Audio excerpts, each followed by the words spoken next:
The story is an old one, a tale of courage against impossible odds. It comes to us from the Book of Judith, a biblical text of immense drama. Imagine, just for a moment, a city under siege.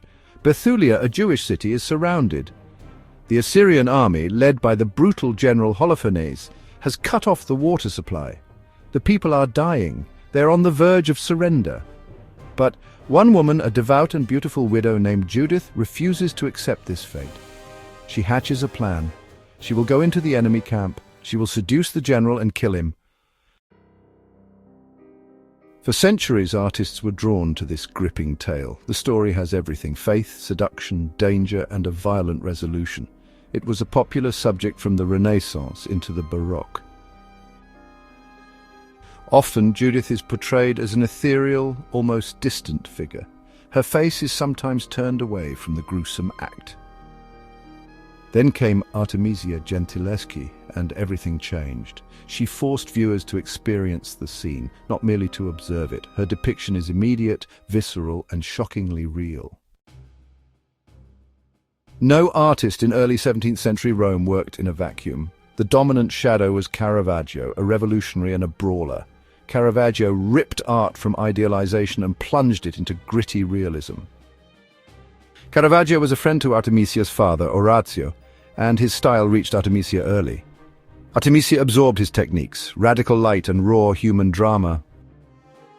Caravaggio had painted his own Judith beheading around 1599. Placed side by side, the differences between their works are startling. Caravaggio's Judith appears beautiful but somewhat hesitant. His maidservant is elderly and shocked, a bystander to the horror. There is a psychological distance in his composition. Artemisia learned Caravaggio's language of chiaroscuro and pushed it further. Her light becomes surgical, exposing muscles, faces, and the spurting blood. Look at Artemisia's composition: diagonals, interlocked limbs, pure movement. The limbs of the three figures are locked in a diagonal struggle. Every line pulls your eye to the center of the action. The blade slices through flesh. Holofernes fights back. His face contorts with shock and agony. His hand grabs at the maidservant as she pins him down. This is not a clean execution. It is a brutal, desperate fight to the death. The realism in the paint is breathtaking and at times graphic. Blood spurts and soaks the pristine white sheets. Art historians note the scientific accuracy of the arterial spray. The maidservant is not passive. Her face shows grim resolve as she restrains him. The folds of velvet and the sweat on Judith's brow make the scene painfully intimate. The surrounding darkness traps both figures and viewers in a private, urgent moment. To understand this painting, we must understand Artemisia herself. Artemisia was trained in her father Orazio's studio and bore his influence. In 1611, when Artemisia was 17, she was raped by the painter Agostino Tassi. What followed was a public trial that brought further humiliation. To prove her testimony, she was tortured with thumbscrews. She endured the torture and cried out, "It is true."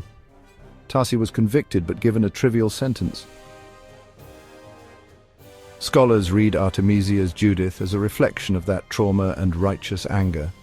Many see Judith as a kind of self-portrait, her determined face and powerful arms mirrored in the artist. They even suggest Holofernes stands in for Tassi, the abusive figure in her life. That interpretation, art as psychological revenge, gives the painting much of its shocking force. 400 years later, the painting still elicits strong, often painful reactions. It resonates with themes of justice, power, and the fight against oppression. What do you see when you look at Artemisia's Judith? Please subscribe and leave a comment with your thoughts.